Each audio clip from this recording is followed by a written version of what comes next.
اعوذ باللہ من الشیطان الرجیم بسم اللہ الرحمن الرحیم واعتصموا بحبل اللہ جمیعا ولا تفرقوا. سب مل کر اللہ کی رسی کو مضبوطی سے تھامے رکھو اور فرقوں میں مت پڑو. فرقوں کی دکانیں بند. Damage has been done.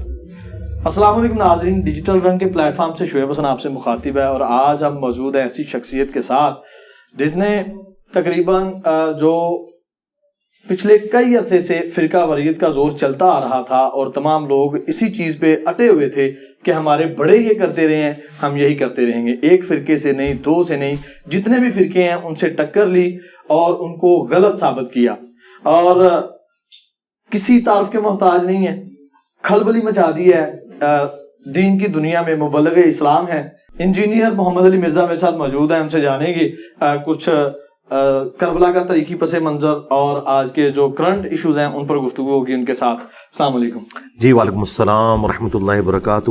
ولا حول ولا قوۃ الا باللہ. اللہم صلی علی محمد وعلی آل محمد. جی جناب، آپ کو ویلکم کہتے ہیں اپنی اکیڈمی کے اندر. اللہ کا نام لے کے شروع کریں انشاءاللہ تعالی. سب سے پہلے آپ کا بہت شکریہ، آپ نے وقت دیا. یہ کوئی 2 ماہ لگے ہمیں اس وقت کو حاصل کرنے کے لیے. تو آپ کا سلوگن ہے کہ فرقوں کی دکانیں بند، the damage has been done. اور یہ جو آیت میں نے ابھی تلاوت کی ہے، جہاں بھی اس کا ترجمہ پڑھا جاتا ہے، یہ اللہ کی رسی بریکٹ میں قرآن مجید لکھا ہوتا ہے. ہر فرقہ قرآن مجید کو تسلیم کرتا ہے، اس کے باوجود اتنے فرقے موجود ہیں.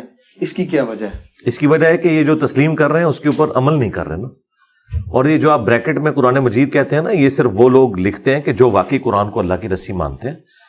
سارے لوگ نہیں مانتے. آپ اگر بریلوی مکتب سے پوچھیں، ان کی تقریریں علماء کی دیکھیں، وہ آپ کو بتا رہے ہوتے ہیں کہ رسی کے اندر کئی ایک چھوٹی رسیاں ہوتی ہیں اور وہ سارے بل مل کے ایک رسی تیار ہوتی ہے. تو ایک اللہ کی محبت کا بل ہے، ایک صحابہ کرام کی محبت کا بل ہے، ایک نبی الاسلام کی محبت کا، ایک اہل البیت کا، اور پھر بیچ میں اپنے بابا بھی داخل کر دیتے ہیں. اور وہ کہتے ہیں یہ سارے مل کے اللہ کی رسی بناتے ہیں. قرآن کو کہاں ماننے کے لیے تیار ہے؟ یہ قرآن کی بات تو ہم نے آگے کی ہے کہ بھائی صحیح مسلم کے اندر جو غدیر خم کی حدیث ہے، قرآن اور اہل بیت 6225 سے لے کے 6228 تک 4 حدیث، اس میں کہا گیا ہے کہ قرآن اللہ کی رسی ہے. جو اسے پکڑے گا ہدایت پہ ہوگا، جو چھوڑ دے گا گمراہ ہو جائے گا. تم اللہ کی کتاب کو پکڑو، اپنا تعلق اس کے ساتھ مضبوط کرو. تو یہ قرآن کے اندر ہے. اصل میں ان کو دھوکہ لگا ہے اس ایک حدیث کی وجہ سے، جسے علماء نے اپنے فرقے کو چمکانے کے لیے اور چندے بٹورنے کے لیے استعمال کیا. جو ابو داؤد کے اندر حدیث موجود ہے. ترمذی کے اندر جو روایت ہے مانا علی و اصحابی، وہ تو روایت کمزور ہے. ابو داؤد والی حدیث صحیح ہے کہ میری امت کے 72 فرقے جو ہیں جہنم میں جائیں گے اور ایک گروہ جو ہے وہ حق پر ہوگا.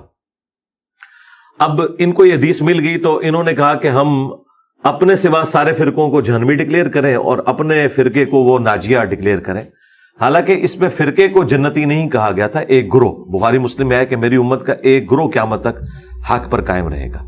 فرق تو عربی میں کہتے ہیں ٹوٹ کے الگ ہونے کو. اسلام اپنی اصل تھا درخت، اس سے ٹوٹ کر جو الگ ہوا، یہ پتے الگ ہوتے ہیں، انہیں فرق کہا جاتا ہے. کوئی پتا درخت کو نہیں کہہ سکتا کہ ایک فرق میں بھی ہوں ایک تو بھی ہے، وہ تو اصل تھا. تو اصل تھی اسلام مسلم، اس سے ٹوٹ کر فرقے بننا شروع ہوئے. اور نبی الاسلام نے پہلے پیش گوئی کی تھی کہ تم نے اس سسٹم کا حصہ نہیں بننا. نبی الاسلام نے یہ نہیں کہا کہ فرقے بناؤ، آپ نے کہا بن جائیں گے اور ایک گروہ حق پر ہوگا. یعنی فرقہ کبھی بھی حق پہ نہیں ہوگا. فرقے سارے کے سارے جہنمی ہیں جو اپنے آپ کو فرقہ واریت میں بانٹتا ہے. ان الذین فرقوا دینہم وکانوا شیعا لست منہم فی شیء. اے نبی، جنہوں نے اپنے آپ کو فرقوں میں بانٹ لیا اور گروہ در گروہ ہو گئے، آپ کا ان کے ساتھ کوئی تعلق نہیں ہے. تو فرقوں کا نبی الاسلام سے کوئی تعلق نہیں. یہ بس ایک غیبی خبر تھی. جس طرح صحیح مسلم میں حدیث ہے قرب قیامت میں عورتیں ایسا لباس پہنیں گی گویا کہ وہ ننگی نظر آئیں گی، یعنی چست ہوگا یا باریک. تو اس کا مطلب یہ نہیں تھا کہ آپ نے اپنی عورتوں کے ساتھ ایسا معاملہ کرنا ہے. یہاں پہ بھی ایک خبر تھی، غیبی خبر کو انہوں نے حکم بنا دیا کہ فرقے بناؤ. اور پھر حال یہ کہ فرقے بنانے کے بعد انہوں نے کیا کیا؟ اپنے آپ کو جنتی کہا اور باقی سب کو جہنمی کہا. تو پھر اگر ہم دوسرے کی نظر سے دیکھیں تو آپ بھی جہنمی ہیں. تو اس کا اینڈ یہ ہے کہ آپ اس طرف واپس آ جائیں جہاں سے فرقے سٹارٹ ہوئے تھے، اور وہ اصل تھی، اس سے فرقے بنے تھے، اور وہ ہے محمد رسول اللہ صلی اللہ علیہ وآلہ وسلم، ان کے اہل البیت، ان کے صحابہ کرام علیہم رضوان. اگر بات کریں اہل البیت کی تو مودت کا ذکر آتا ہے قرآن مجید میں، آیہ مباہلہ آتی ہے قرآن مجید میں، انما یرید اللہ کی آیت آتی ہے قرآن مجید میں، آیت تطہیر آتی ہے. ان تمام طرح آیتوں کے باوجود جناب رسول خدا کے جانے کے فوراً بعد اہل بیت کے ساتھ کیا ہوتا ہے, وہ کس طرح سے تنہا ہو جاتے ہیں؟ امام حسن علیہ السلام کے ساتھ کیا ہوتا ہے, امام حسین علیہ السلام کے ساتھ کیا ہوتا ہے, اور جو ان کی بات کرتا ہے جیسے سلیم ابن قیس ہیں اور مختار ثقفی ہیں, مالکی اشتر ہیں, وہ ان سے محبت کرنے کے زمرے میں ان کو تنہا کر دیا جاتا ہے. یہ اس دور کی بات ہے. اور اگر اس دور کی بات کریں تو آج بھی جو اہل بیت کی بات کرتا ہے, جیسے آپ ہیں, مولانا اسحاق تھے, مولانا طارق جمیل ہیں, تو ان کو الگ کر دیا جاتا ہے, فتوے لگائے جاتے ہیں. ایسا کیوں ہے؟ دیکھیں, ہمیں تو کوئی اس کی پرواہ نہیں ہے. انہوں نے ہمیں کیا الگ کرنا تھا, ان کو ہم نے ان کی عوام سے ہی الگ کر دیا. عوام ان کے اوپر لانتے بھیج رہی ہے. اس دفعہ جو ورلڈ کپ ہے وہ ہم نے جیتا ہے, ہاں, اللہ کے فضل سے. تو ہاں, پرانے زمانوں میں آپ کہہ سکتے ہیں بظاہر دنیاوی طور پر اہل البیت کو وہ کامیابیاں نہیں ملی, دنیاوی طور پر, آخرت کے پوائنٹ آف ویو سے تو وہ کامیاب ہے جو ملنی چاہیے تھی. لیکن اب تو یہ جو مبارک دور ہے اس کے اندر تو ہر طرف اہل البیت کا ہی ذکر ہے. اب رہ گیا یہ جو نبی الاسلام کی وفات کے بعد, تو یہ ہمیشہ ایسے ہوا ہے کہ جب مخلص ساتھی رخصت ہوتے ہیں نا, تو ان کے رخصت ہونے کے بعد پھر ظاہر ہے کہ نا ہنجار نا خلف لوگ منظر عام کے اوپر آ جاتے ہیں.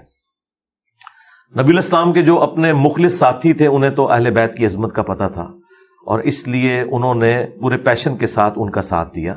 ایک ثقیفہ بنی ساعدہ والا جو ایشو ہے, وہ چونکہ at the end of the day mishandling کے باوجود اس کے اوپر سیدنا علی نے ایگری کر لیا, لہٰذا وہ تو چیپٹر ہو گیا کلوز. اس میں بھی جو امام بخاری ہیں وہ لکھتے ہیں کہ 6 ماہ بعد جناب امیر کو پتہ چلتا ہے کہ خلافت کا سلسلہ جو سارا یہ نہیں, ان کو پتہ چل گیا تھا, انہوں نے بیعت نہیں کی تھی. امام بخاری نے یہ نقل کیا ہے, مسلم نے بھی, کہ 6 مہینے تک انہوں نے بیعت نہیں کی. اچھا, جناب امیر المومنین علی بن ابی طالب کو اس واقعے کی خبر نہ دینا یا خبر نہ ہونا, اس کے پیچھے کیا پس منظر ہے؟ اس کے پیچھے پس منظر سیدنا ابوبکر عمر نہیں ہے. وہ تو بےچارے بیٹھے ہوئے تھے میت کے اوپر, انہیں تو آ کے خبر ملی ہے کہ ثقیفہ بنی ساعدہ میں سعد ابن عبادہ کو لوگ امیر چننے لگے ہیں. لہذا سب سے بڑا جو غالی شیعہ یہ ظلم کرتے ہیں, اور وہ کہتے ہیں کہ ابوبکر عمر خلافت کے لالچی تھے. اگر یہ خلافت کے لالچی ہوتے تو یہ ثقیفہ بنی ساعدہ کی میٹنگ کال کرتے. میٹنگ تو انصار مدینہ نے کال کی بھی تھی جو خود شیعہ علی تھے, تو سٹارٹ تو وہاں سے ہوا نا. اور وہ حضرت علی کو نہیں چن رہے تھے, سعد ابن عبادہ کو چن رہے تھے. اور سعد ابن عبادہ بہت بھاری شخصیت تھے, یعنی وہ آؤٹ آف کوسچن ہے کوئی کہ ان کے اوپر کوئی تان کرے. اصحاب صفہ میں سے 155 اصحاب کا کھانا ان کے گھر سے جایا کرتا تھا. یہ 2 بندے ہیں جنہوں نے نبی الاسلام کو مدینے میں سپورٹ کیا ہے, سعد ابن معاذ جو اوس کے سردار تھے, اور خزرج کے سعد ابن عبادہ. اگر یہ 2 بندے نہ ہوتے تو نبی الاسلام کی دعوت کو جو یہ عروج ملا ہے, جو اللہ تعالیٰ نے یعنی صحابہ کے ذریعے ہاتھ مضبوط کیے ہیں, تو یہ 2 بندے ہیں. ان میں سے ایک سعد ابن عبادہ تھے. سعد ابن معاذ تو شہید ہو گئے تھے غزوہ خندق کے موقع پر, جو انہیں یہاں پہ تیر لگا تھا اور وہ زخم جاری ہو گیا تھا. اور سعد ابن عبادہ انصار مدینہ میں سے تھے اور نبی الاسلام کے قریبی ساتھیوں میں سے تھے. تو وہ سمجھتے تھے انصار مدینہ کے نبی الاسلام کے جانے کے بعد, چونکہ ہم نے نبی الاسلام کو سپورٹ کیا, اور پھر ان کی جو ریزرویشنز تھی وہ جینون تھی. وہ یہ کہتے تھے کہ چونکہ مشرکین عرب جو تھے وہ آخری وقت تک رسول اللہ کے دشمن رہے صلی اللہ علیہ وآلہ وسلم, اور فتح مکہ کی وجہ سے طلقاء وہ بنے. اب ان کے آنے والی نسلیں اپنے آباء و اجداد کا بدلہ ہم سے لیں گی, کیونکہ ہم انصار مدینہ وہ تھے جنہوں نے ان مشرکین عرب کے آباء و اجداد کو قتل کیا ہوا تھا. اور ان میں حضرت علی بھی تھے جو خود مہاجر تھے, لیکن کتنے بڑے بڑے قریش کے سردار حضرت علی کے ہاتھوں قتل ہوئے تھے غزوہ بدر میں, احد کے اندر, خندق کے اندر. تو انصار مدینہ کو یہ ڈر تھا. وہاں پہ آپ کو یہ روایتیں بھی بخاری مسلم میں ملیں گی کہ ایک امیر تم میں سے ہو, ایک ہم میں سے ہو. ہاں بالکل. تو لیکن امیر تو 2 ہو ہی نہیں سکتے, یہ تو بالکل illogical بات تھی نا. 2 امیر تو ہو ہی نہیں سکتے نا. یہ تو اللہ تعالیٰ نے دنیا میں نظام ہی ایسا نہیں بنایا. جب بھی کوئی جوائنٹ سسٹم بنتا ہے اس کا امیر ایک ہوتا ہے, خاندان میں امیر ایک ہوتا ہے, وہ مرد ہوتا ہے. الرجال قوامون علی النساء. خود اللہ نے اپنے بارے میں کہا ہے کہ اگر اللہ کے ساتھ کوئی اور الہ ہوتا تو یہ زمین و آسمان کا نظام درم برم ہو جاتا سورۃ الانبیاء کے اندر. تو یہ تو ہو نہیں سکتا, لیڈر ایک ہی ہوتا ہے. نبی الاسلام کے ہمارے زمانے میں بھی تو ایک تھا نا, آپ نے اپنے ساتھ کسی کو شامل تو نہیں کیا لیڈرشپ کے اندر. یہ ہو نہیں سکتا, یہ ڈیمانڈ ان کی غلط تھی. البتہ جب ثقیفہ بنی ساعدہ کے اندر یہ میٹنگ کال کی اور سیدنا ابوبکر عمر کو بتایا گیا, تو وہ تو اس نیت سے تو وہاں گئے ہی نہیں تھے کہ کوئی بیعت ہوگی, لیکن قبائلی سسٹم تھا. آپ ان حالات و واقعات کو اگر دیکھیں جہاں پہ تلواریں نکل آئی ہیں اور جنگ و جدل والا معاملہ ہو گیا, اس وقت وہ تلے ہوئے تھے کہ سعد ابن عبادہ کو ہم نے خلیفہ چننا ہے. تو وہاں پہ حضرت عمر کہتے ہیں میں نے اپنے دماغ میں ایک تقریر بنائی ہوئی تھی میں کروں گا، لیکن حضرت ابوبکر نے مجھے خاموش کروا دیا۔ ظاہر ہے حضرت ابوبکر یہ سمجھتے تھے یہ جذباتی ہیں، کوئی معاملہ مس ہینڈل نہ ہو جائے، لیکن وہ کہتے ہیں جو میں نے اپنے دماغ میں پوائنٹس سوچے تھے ان سے بہتر حضرت ابوبکر نے تقریر کی۔ انہوں نے کہا دیکھیں نبی علیہ السلام قریش میں سے تھے، لہٰذا آپ کا سکسیسر بھی قریش میں سے ہونا چاہیے، اور انصار مدینہ تم لوگ رسول اللہ کے ساتھ وزیر کی حیثیت سے تھے، تو جو بھی اب امیر چنا جائے تم وزیر کی حیثیت سے رہو، اللہ کے نبی تم سے راضی ہیں اور یہ سارے معاملات ہیں۔ اور چونکہ قریش کا قبیلہ ڈومیننٹ ہے، اوس اور خزرج کا وہ مقام نہیں تھا عرب کے اندر جو قریش کا تھا، اور قبائلی سسٹم میں نبی علیہ السلام کو صرف پیغمبر کے طور پر انہوں نے ایکسیپٹ نہیں کیا تھا عرب دنیا نے، بلکہ ایک قبیلے کے سردار کے طور پر بھی۔ اسی لیے آیا نا اذا جاء نصر اللہ والفتح ورأیت الناس يدخلون فی دین اللہ افواجا، وہ جو فوج در فوج لوگ دین میں داخل ہو رہے تھے وہ اس اعتبار سے ہو رہے تھے کہ قریش کے سردار کو غلبہ مل گیا بنو ہاشم میں سے، اور ہم نے اس کی اطاعت اختیار کرنی۔ یہ پہلی دفعہ ہوا تھا کہ ایک قبیلہ اتنا ڈومیننٹ ہو گیا، ورنہ تو طوائف الملوک ہی تھی، اس کا فائدہ رومنز اور پرشینز اٹھاتے تھے، اور عرب کے لوگ جو زیادہ جنگجو تھے، جن کے اندر زیادہ طاقت تھی، صرف ایک طوائف الملوکی تھی، یہ ایک جھنڈے کے نیچے جمع نہیں تھے، انہیں اپنی طاقت کا اندازہ نہیں تھا کہ اگر ہم اکٹھے ہو جائیں تو یہ رومنز پرشین تو شاہی کوئی نہیں ہے، اور وہ اللہ تعالیٰ نے نبی علیہ السلام کے ذریعے کیا، اور دیکھیں پھر کیسا انہوں نے الٹا، یہ اتنے طاقتور لوگ، ٹف مول کے عادی۔ اب یہ سارے کا سارا معاملہ جو تھا قریش کا غلبہ، اسی کی بنیاد کے اوپر آگے یہ ساری امپائر پھیلنی تھی۔ تو حضرت ابوبکر نے کہا کہ قریش کے علاوہ اگر کوئی اور سردار ہوا تو یہ تمہیں نہیں چنیں گے، خود ظاہر ہے کہ خود قریش مکہ نے نہیں ماننا تھا کہ اوس اور خزرج کی کیا اوقات ہے۔ اچھا اب یہ ساری چیزیں ایک گراؤنڈ ریالٹیز ہیں۔ اب آپ لوگوں کو آیتیں حدیثیں نہیں سنا کے کہہ سکتے کہ جی وہ سب انسان اللہ کے نزدیک برابر ہیں، یہ ساری چیزیں نہیں ہو سکتی۔ بہرحال اللہ تعالیٰ نے بنو ہاشم کو تو جان والوں پہ فضیلت دی ہے نا، بنو اسرائیل کو بھی دی، بنو اسماعیل کو بھی، تو قریش مکہ بنو اسماعیل تھے نا، اور ان میں بھی ایک ڈومیننٹ قبیلہ، نبی علیہ السلام کی ایک نسبت تو انہیں حاصل تھی، تو یہ جینون تھا۔ اب اس وقت حضرت ابوبکر نے کیا کیا؟ بخاری مسلم کے الفاظ ہیں، آپ نے ابو عبیدہ اور حضرت عمر کا ہاتھ یوں پکڑ کے کہا کہ یہ دو بندے، ان میں سے کسی کو اپنا خلیفہ چن لو۔ اچھا یہ اس وقت کرنا کیوں ضروری تھا؟ آپ کی نظر میں اور میری نظر میں تو یہ ہونا چاہیے تھا کہ اس وقت تھوڑا سا وقفہ لے لیا جاتا، نبی علیہ السلام کی تدفین سے فارغ ہو لیتے اور پھر ایک میٹنگ کال کے معاملات کرتے، لیکن یہ معاملہ اس طرف جانے والا نظر نہیں آ رہا تھا۔ اس وقت کی سچویشن کو وہی بہتر سمجھ سکتے ہیں، اور اس میں مجھ سے پکا لے لیں، امام حسن نے معاویہ بن ابی سفیان کے ہاتھ پہ جو صلح کی ہے، ان کے اپنے ساتھیوں نے کہا کہ اس نے ہمیں ذلیل کروا دیا ہے، لیکن یہ تو امام حسن سمجھ سکتے ہیں، یا میں ان کے اس درد کو سمجھ سکتا ہوں کہ انہیں کس مجبوری میں صلح کرنی پڑی ہے۔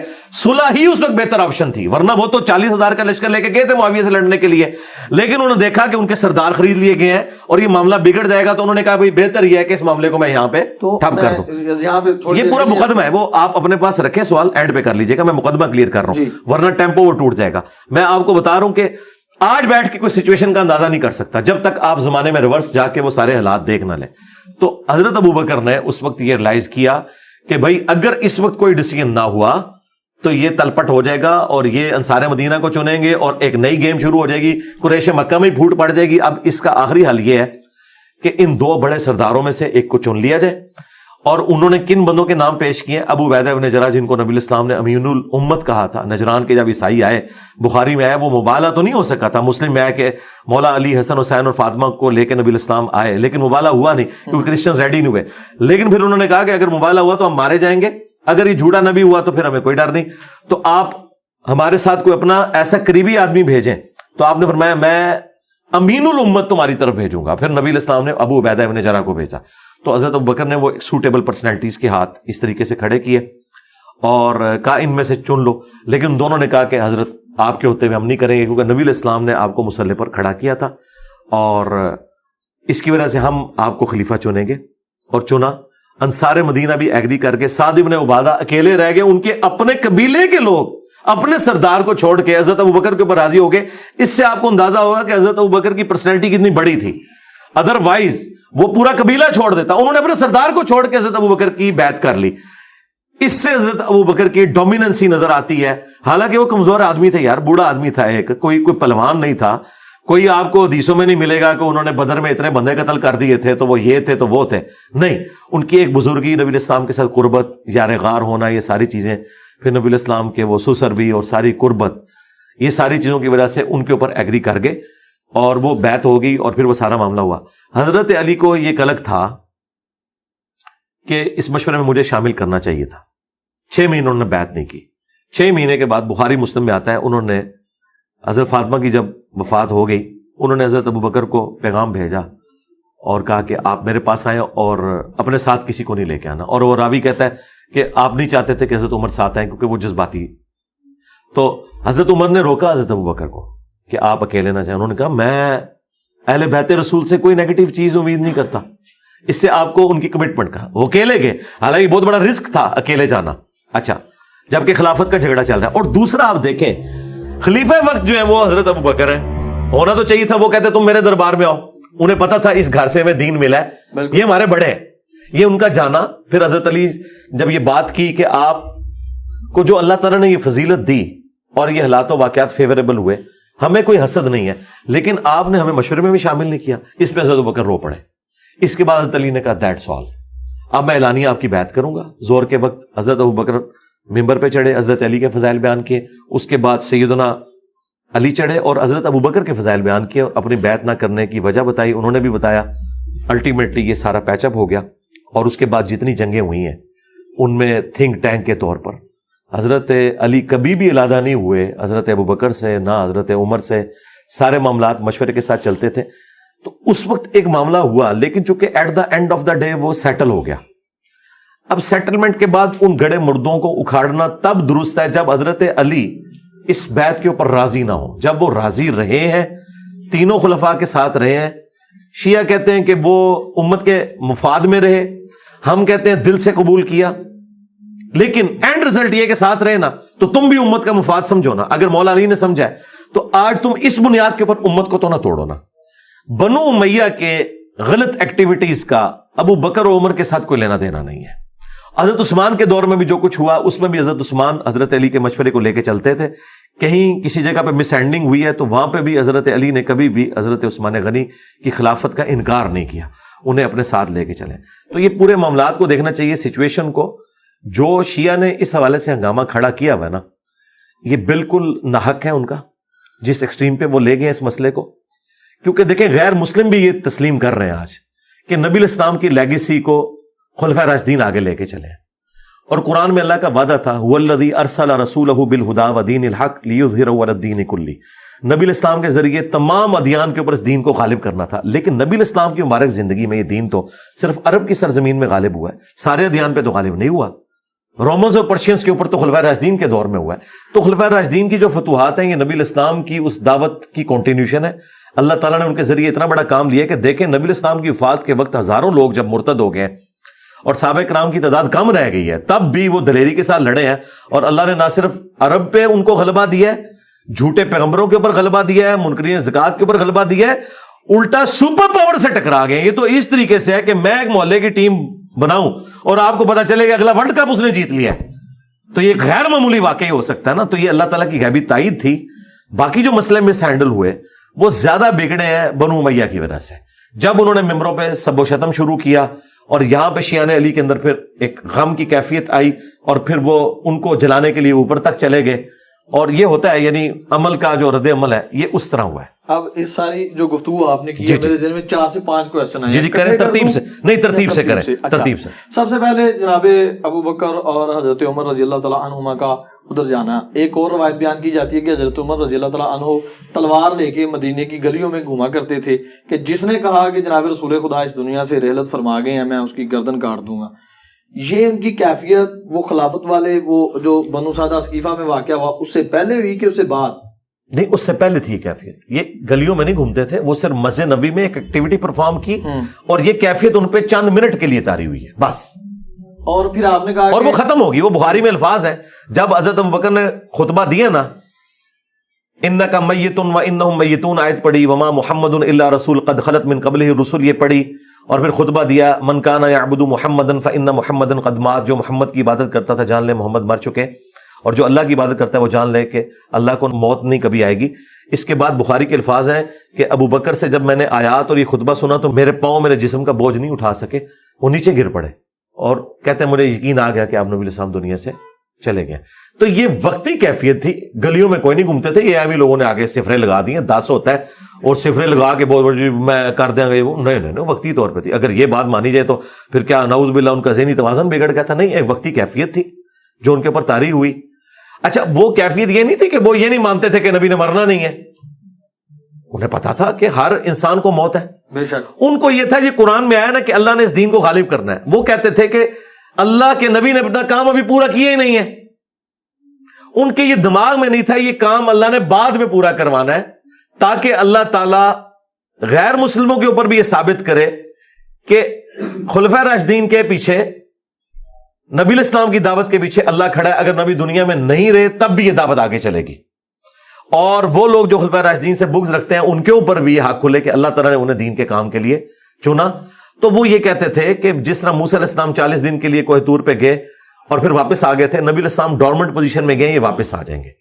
تو جب وہ آیات پڑھی حضرت ابوبکر نے, کیونکہ حضرت ابوبکر فزیکلی نبی علیہ السلام کی ڈیڈ باڈی جس نے چیک کی ہے نا صحابہ میں سے, وہ حضرت ابوبکر ہے. ہاں, اس بات کو سمجھے, باقی تو باہر تھے. مطلب ایک بندے کی میت اندر رکھی ہے, افواہیں ہیں کہ فوت ہوا ہے یا زندہ ہے, اور ایک قریبی آدمی اس کا جو محرم ہے, کیونکہ حضرت عائشہ کے وہ والد تھے, وہ اندر گیا ہے, اس نے جا کے نبض چیک کی, کنفرم کیا نبی علیہ السلام فوت ہو گئے. بخاری کے الفاظ ہیں, ماتھے پہ بوسہ دیا اور کہا یا رسول اللہ ایک موت تو آپ کو آنی تھی, اب دوسری موت آپ کو نہیں آنی, اب آپ اللہ کی جنتوں میں.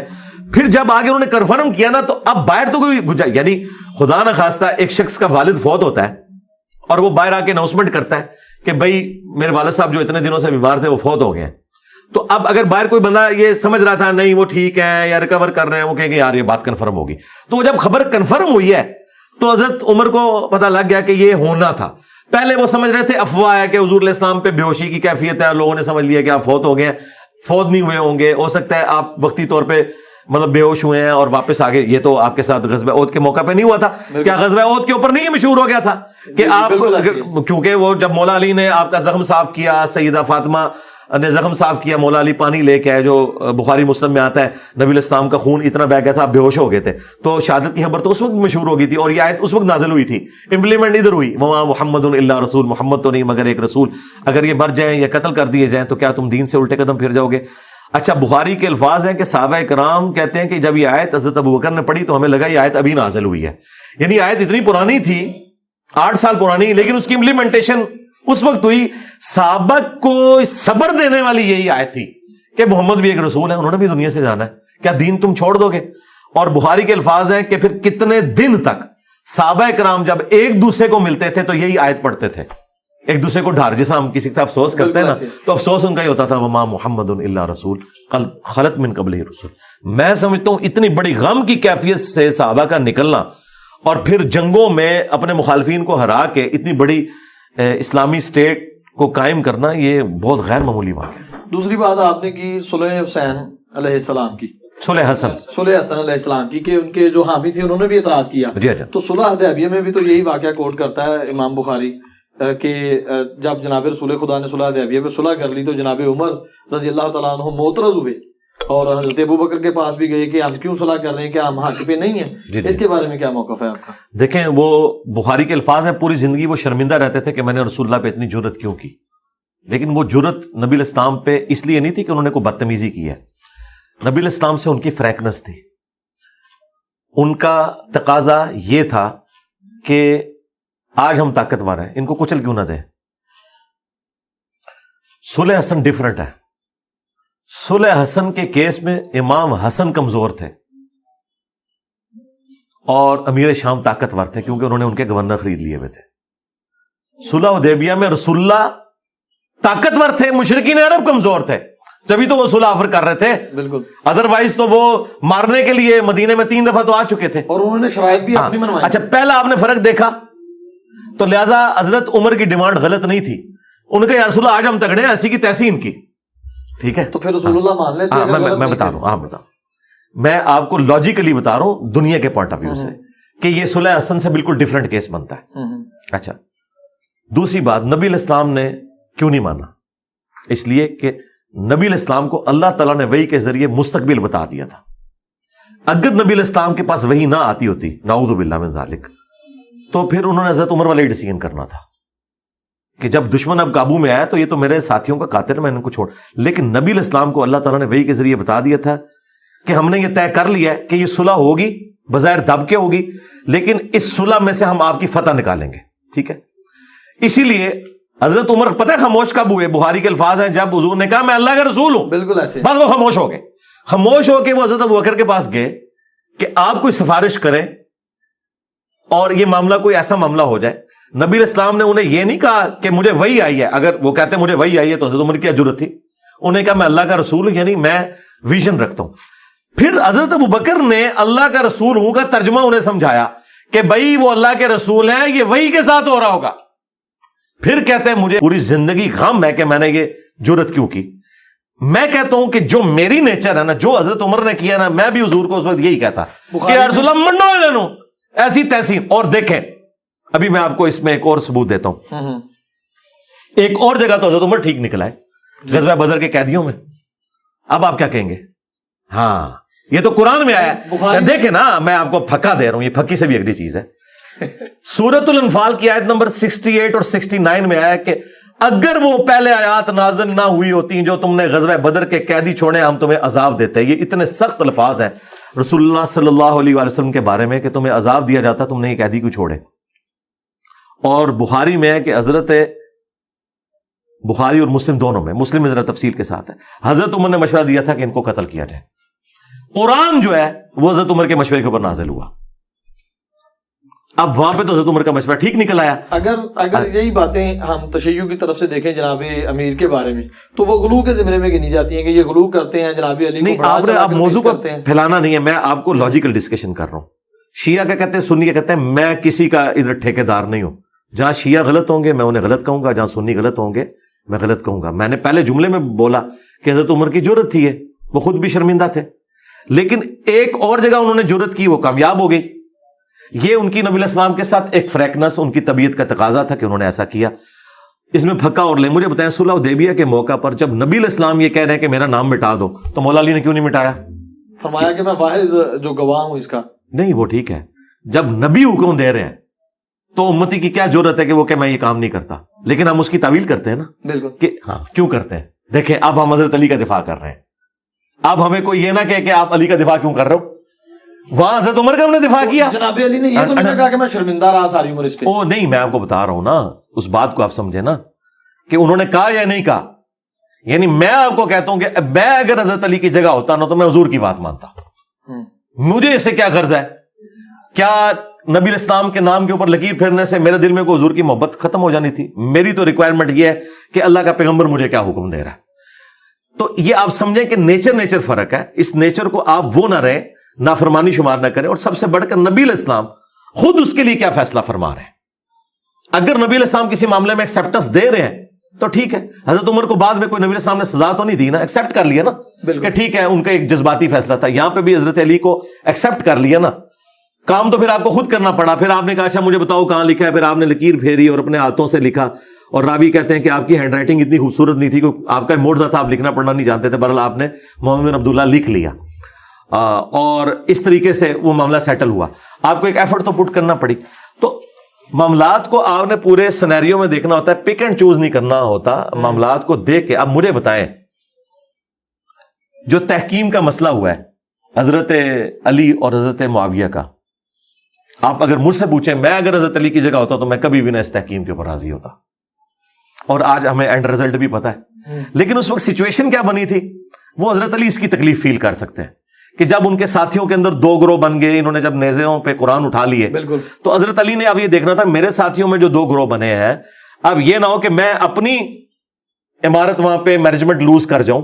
جس طرح امام حسن نے تو صلح ہی کر لی نا بالکل جب وہ خرید لیے. یہاں پہ بھی معاملہ ہے جب بگڑنے لگا تو حضرت علی کو یہ نظر آیا کہ اس وقت یہ معاملہ کرنا بہتر ہے اور اس کو اس طریقے سے لے کے چلا جاتا. آج ہم بیٹھ کے کہہ سکتے ہیں یار اس کا اینڈ رزلٹ کیا نکلا، یہ ہوا وہ ہوا. ہو سکتا ہے کہ تحکیم نہ ہوئی ہوتی تو اس سے بھی برا رزلٹ نکلا ہوتا. تو اس سچویشن کو جو بندہ ڈرائیونگ سیٹ پہ بیٹھا ہوا ہے نا وہی جج کر سکتا ہے.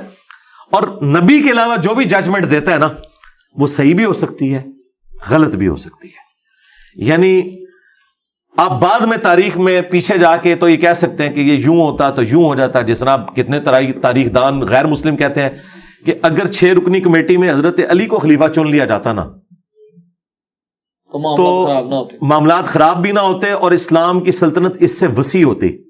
حضرت علی کی جو ایکسٹراڈنری کوالٹیز ہیں، ان کی کمپیٹنسیز ہیں، اور اتنا بڑا پیریڈ آپ کو مل جاتا.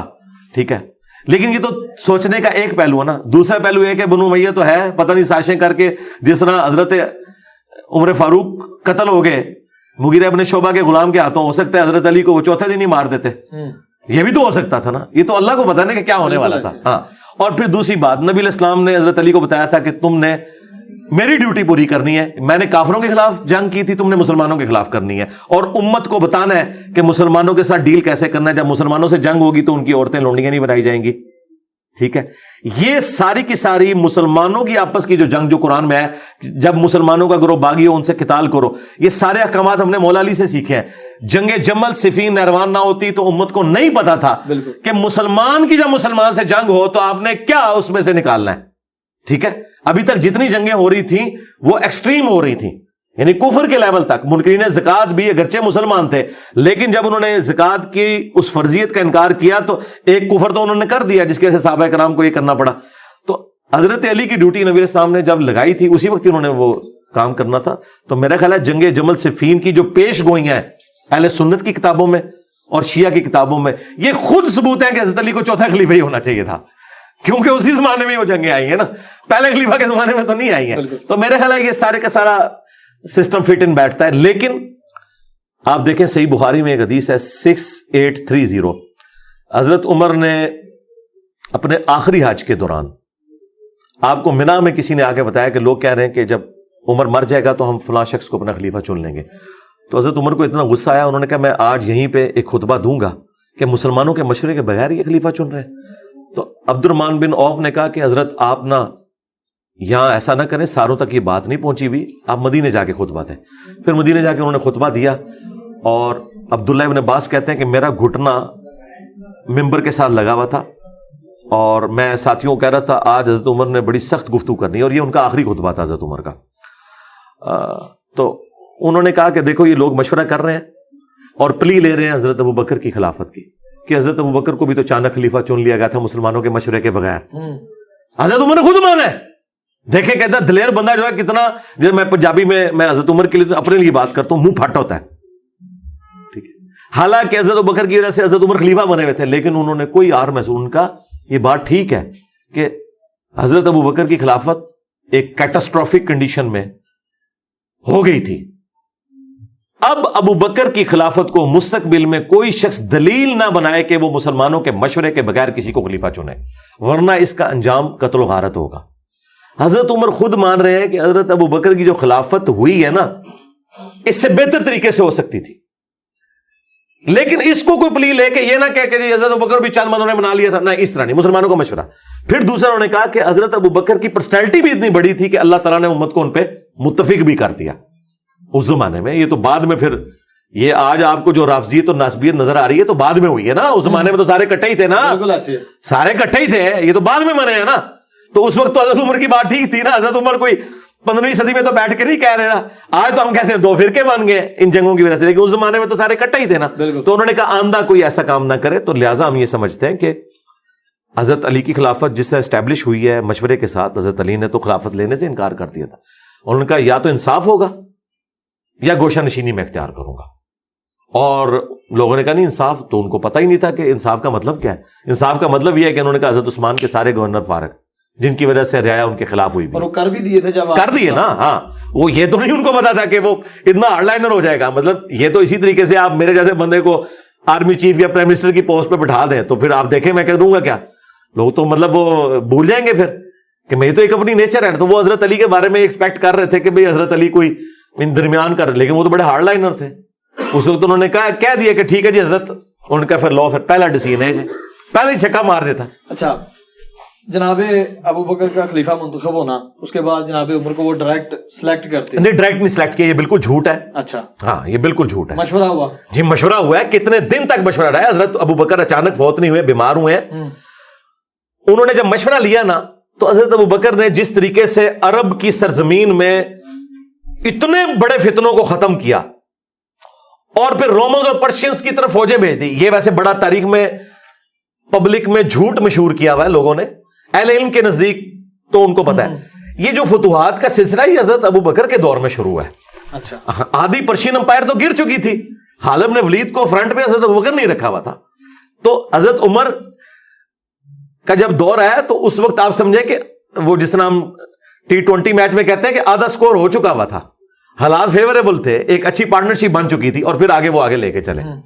تو حضرت بکر صدیق کی اتنی جو ٹاپ کی مینجمنٹ اور ان کی پھر ایک نرمی طبیعت میں, اس کی وجہ سے سب نے یہی مشورہ دیا کہ حضرت آپ نے 2 سال میں اتنی خیر خواہی ہمارے ساتھ کی ہے, تو آپ سے بہتر کون سمجھ سکتا ہے کہ ہمارے لیے کون فیوریبل ہے. کیونکہ ان کی نیت پہ بھی کوئی شک نہیں, ان کی پرفارمنس بھی لوگوں کے سامنے ہے, نبی علیہ السلام سے قربت بھی. آج کے ابو بکر کو نہ دیکھیں, آج کے ابو بکر کو تو کنٹروورشل بنا دیا نا اس زمانے کے ابو بکر. اچھا, تو لوگوں نے, تو حضرت ابو بکر نے کہا کہ ٹھیک ہے, پھر میں جب کسی کو نامزد کروں گا نا, پھر تم نے اختلاف نہیں کرنا. پھر انہوں نے اپنے قریبی لوگوں سے مشورہ کیا. کون کون شامل تھا اس مشورے؟ ان میں حضرت علی شامل ہیں, ابو عبیدہ ابن جرح شامل ہیں, عبد الرحمن بن عوف شامل ہیں. یہ سب لوگ بڑے بڑے لوگ, اور یہ بڑے بڑے جو لوگ ہیں قبیلوں کے سردار ہیں. مطلب آج والا صاحب تو نہیں کہ ووٹنگ ہو, اس زمانے میں تو قبائلی سسٹم میں صرف حضرت علی سے پوچھ لیا, بنو ہاشم سے کوئی ضرورت نہیں پوچھنے کی, علی ان کے ہیڈ ہیں, وہ فیصلہ کر دیں گے. بڑے سرداروں سے پوچھا, انصار کے بڑے لوگوں سے پوچھا کہ میں جب میرے پہ چھوڑا ہے تو میں تو عمر کو بنانا چاہتا ہوں. تو سب نے کہا کہ اگر آپ سمجھتے ہیں تو ٹھیک ہے بنا دیں. چند ایک لوگوں نے کہا کہ ان کی طبیعت کی سختی ہے. ہاں, تو حضرت ابو بکر نے کہا کہ جب وہ خلیفہ بنیں گے نا تو ان کی سختی ایڈریس ہو جائے گی. ان کی سختی اس وجہ سے تھی کہ میں نرم تھا, جب یہ سارا وزن ان کو اٹھانا پڑے گا نا, تو وہ پھر آپ نے دیکھا ہے کہ انہوں نے کیا سختی کی ہے. سختی یہ کی ہے کہ انہوں نے آرام نہ کھایا نہ کھانے دیا ہے. باقی تو معاملات مجھے بتائیں, بڑے مجمع میں لوگوں نے سوال پوچھ لیا آپ نے کرتا کہاں سے سلوایا, حضرت عمر کی طبیعت تھی یہ سننے والی, سنا, سب کچھ برداشت کیا. جب حکومت آئی ہے تو سب کچھ برداشت کیا ہے. ہاں, اللہ کے احکامات میں وہ سخت رہے ہیں. دیکھ لیں اپنے کسی بیٹے کو کسی پوسٹ کے اوپر نہیں لگایا. دیکھیں نا, کسی بندے کے کنڈکٹ سے نظر آتا ہے نا, چٹائی سے آغاز ہوا ہے, چٹائی پہ اختتام ہوا ہے, تو سسٹم سے کچھ حاصل نہیں کیا. دیکھیں دنیا میں انسان کچھ کرتا ہے, کس چیز کے لیے کرتا ہے نا, اپنی اولاد کے لیے کچھ چھوڑ کے مرتا ہے. کوئی جداد یا پوسٹ کچھ بھی نہیں کیا, اور جاتے ہوئے بھی 6 رکنی کمیٹی وہی بنائی ہے جس کے مشورے سے وہ بنے ہوئے تھے. تو کہا بس ٹھیک ہے, یہ 6 بندے ہیں جن سے نبی علیہ السلام وفات تک راضی رہے, ان میں سے ایک خلیفہ چن لینا. حضرت ابو بکر کو لے کر حضرت عمر اور جو وہ اپنی خلافت کا سلسلہ چلانے کے لیے اتنے پریشان نظر آتے ہیں, جبکہ جناب رسول خدا اتنا سلسلہ جناب آدم سے شروع ہوا, رسول اللہ تک آیا, وہ اپنا خلیفہ ہی نہیں چھوڑ کے گئے, عوام منتخب کر رہے ہیں ان کا خلیفہ مشورے کے ساتھ. اور جتنے بھی انبیاء گزرے ہیں قرآن مجید میں, وہ ان کا خلیفہ جو ہے وہ اللہ کی مرضی سے چنا جاتا ہے. جناب موسیٰ علیہ السلام کا خلیفہ, جناب زکریا علیہ السلام رو کے دعا کر رہے ہیں کہ مجھے ڈر ہے اپنے بھائیوں کا, کوئی میرا جو ولی ہے وہ مجھے دے دیں.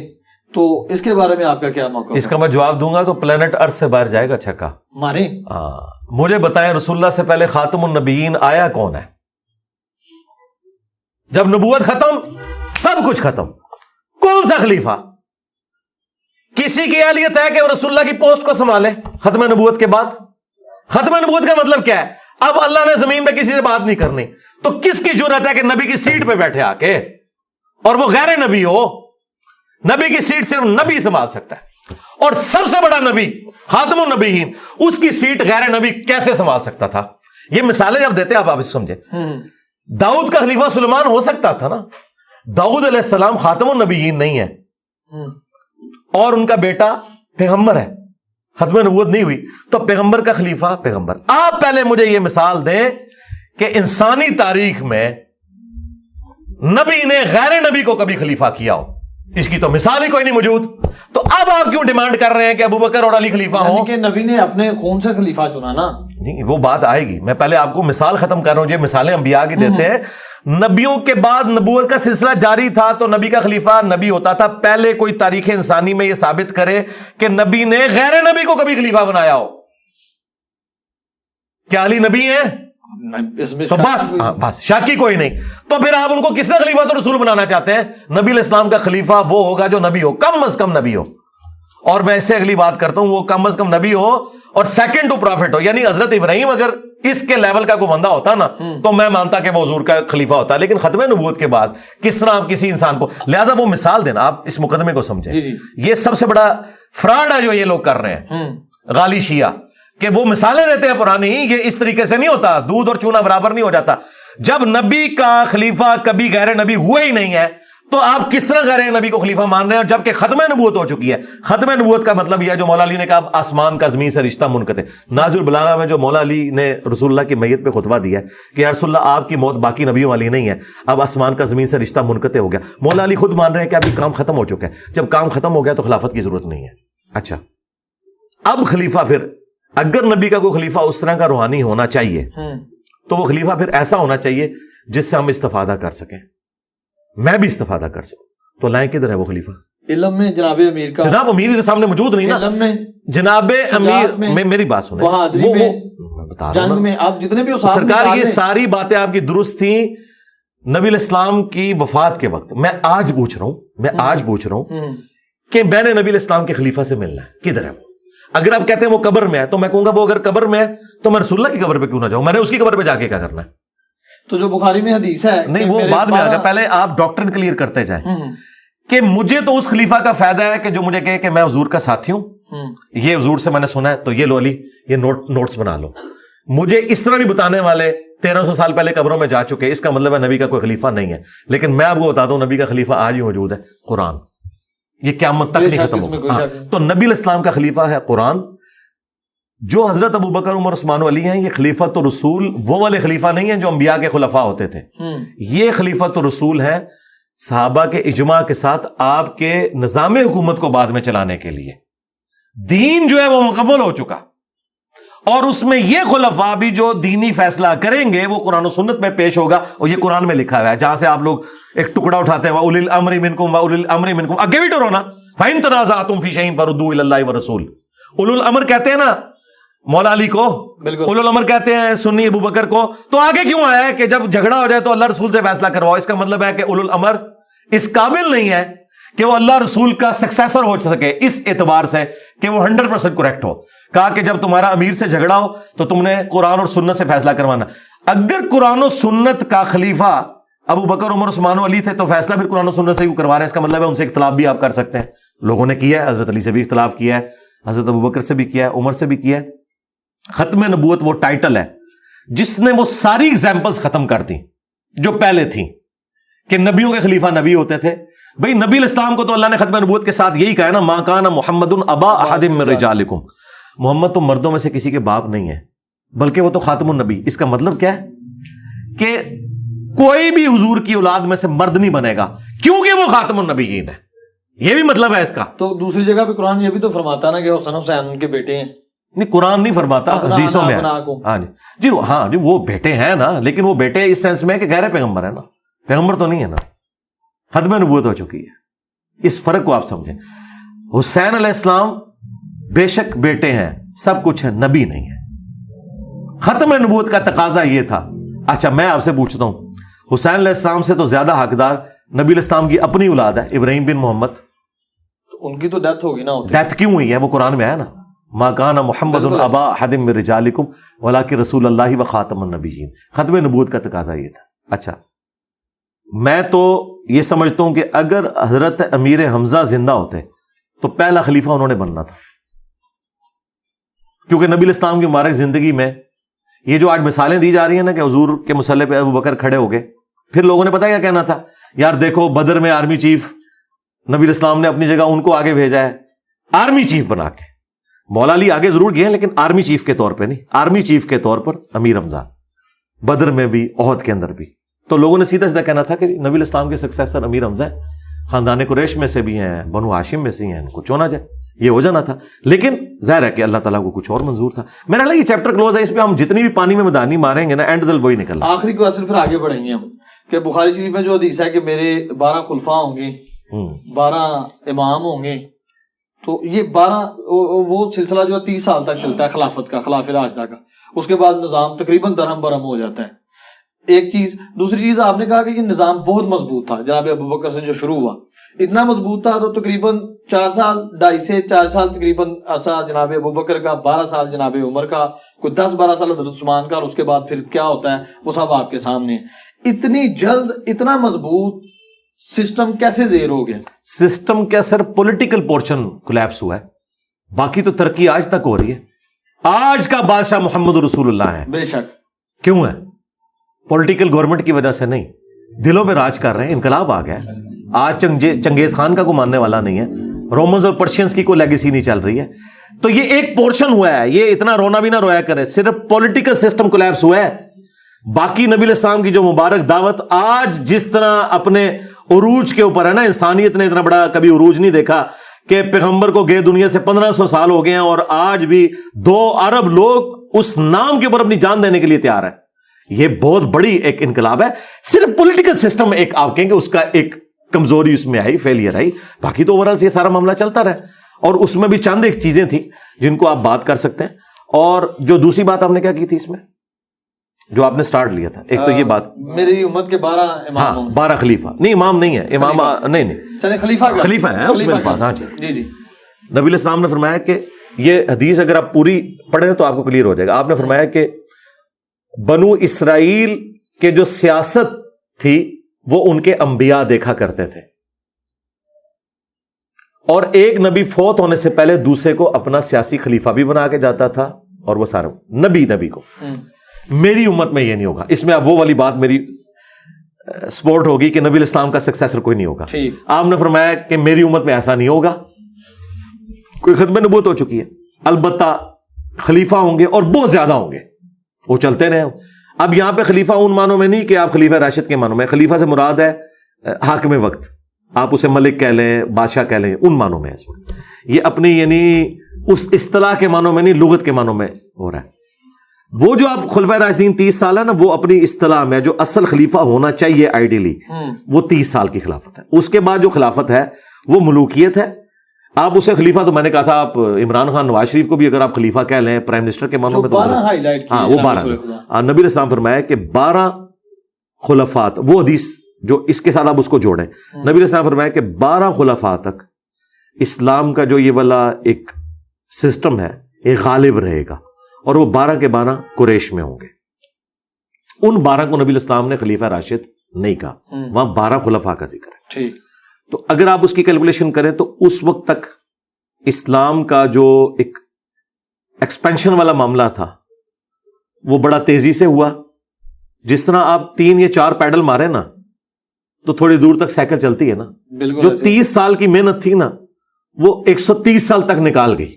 یعنی ان کے ادوار کے اندر وہ معاملہ چلتا رہے گا، اگرچہ ہمارا پولیٹیکل سسٹم کولیپس کیا، پھر بھی مسلمانوں کے جو فتوحات کا سلسلہ ہے وہ جاری رہا۔ اللہ تعالیٰ نے وہ ظاہر اپنے دین کو ایکسپینڈ تو کرنا تھا نا، رومنز کے ساتھ جنگیں رہیں اور آگے معاملات چلتے رہے، کرتے کرتے مسلمان اسپین تک بھی پہنچ گئے، یورپ، بلکہ وہ ایک صرف جنگ ہار گئے تھے فرانس والی، ادروائز تو یورپ بھی پورا مسلمانوں کے پاس آ گیا تھا۔ تو یہ سارے کا سارا معاملہ چلتا رہا۔ تو ان معنوں میں یہ ایک تشریح ہے، اس میں ان خلفاء کی تعریف نہیں ہے بلکہ ان کے دور کی تعریف ہے کہ ان کے دور تک اسلام کا غلبہ رہے گا، کیونکہ دوسری جگہ آ گیا کہ 30 سال تک خلافت راشدہ، اس کے بعد کاٹ کھانے والی ملوکیت، وہ خلافت ہے لیکن ملوکیت والی خلافت ہے۔ دوسرا، حافظ ابن کثیر، ابن تیمیہ اور باقی لوگ اس طرف بھی گئے ہیں کہ یہ 12 خلفاء کنزیکٹو نہیں ہوں گے، 5 تو کنزیکٹو آگے، ابو بکر، عمر، عثمان، علی، حسن ابن علی، 6 عمر بن عبدالعزیز ہیں، اور پھر قیامت تک کچھ خلفاء آئیں گے اور آخری امام محمد مہدی ہوں گے۔ یہ بھی تشریح اہل سنت کے ہاں چل رہی ہے، یعنی میں نے نہیں کی ہے، یہ حافظ ابن کثیر نے لکھی ہے۔ اچھا، ایک تشریح یہ کی گئی۔ اب شیعہ جو اس کو 12 امام کہتے ہیں، تو پھر اگر 12 امام والی بات مانی جائے تو 12 اماموں میں سے حکومت تو صرف 2 اماموں کو ملی ہے، مولا علی کو اور مولا حسن کو، باقی تو سارے امام خلیفہ بن نہیں سکے، قید کر دیے گئے، کر دیا۔ اچھا، اور نبی علیہ السلام حکومت کے پوائنٹ آف ویو سے خلافت کا ذکر کر رہے تھے یا ملوکیت کا ذکر کر رہے تھے یا حکومت کا، تو لہٰذا جو شیعہ نے یہ 12 اماموں والا کانسیپٹ 12 خلفاء سے نکالا ہے، یہ بالکل فراڈ نکالا ہے، بالکل نہیں نکلتا، یہ بالکل چیز ہی کچھ اور تھی۔ اچھا، اور سنیوں میں سے ناسبیوں نے ان سے 12 خلفاء کی جو فضیلت ثابت کی، یہ بھی دھوکہ دیا کیونکہ 12 خلفاء کے اس دور تک کی بات کی ہے, ان 12 خلیفوں کی تعریف نہیں کی حضور نے, تعریف کی ہے خلافت راشدہ کی. ٹھیک ہے, دونوں طرف فراڈ ہوا ہے. اور یہ جو میں فراڈ یہ میں نہیں کہہ رہا, یہ کتابوں میں تھا.